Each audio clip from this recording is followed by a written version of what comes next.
I was in conversation the other day and I mentioned the atrocities of Henry Kissinger. Fuck you, Henry Kissinger. I hope you're rotting the fuck in hell.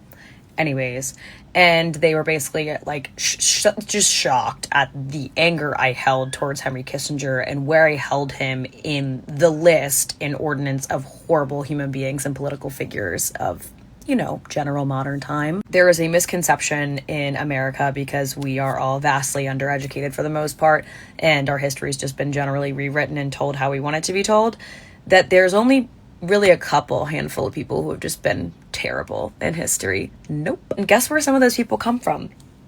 Yep, here. I cannot hold a serious debated conversation with someone who does not understand or who has never read about the vast atrocities that have been committed by American politicians. And it's interesting because a lot of the American people are not so much as like figureheads as they are people pulling the strings.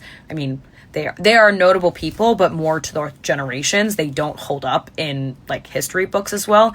I don't think the average person knows Dick Cheney before they knew George Bush, or the average person would know Henry Kissinger before they knew Nixon, right? And there's this idea that Americans are going around the world gallivanting and saving everyone when we're literally blowing people up everywhere, or we're aiding and abetting and blowing people up. And I think because of this misconception or just like general lack of knowledge that Americans have, it is literally how we ended up with Trump. It's how we ended up with a system like this, because everyone just thinks it hasn't been that bad when like it has been really fucking bad, or that we have to get to like the absolute worst place. We have to get to the end all be all for it to be something that makes people's minds change or to make people actually act upon it. Like, you know, there was a whole 1920s and 30s before World War II happened. It wasn't like, oh, this just happened all of a sudden. You shouldn't have to get to the World War portion. We can actually skip that and we can make change before that. More people so swiftly need to comprehend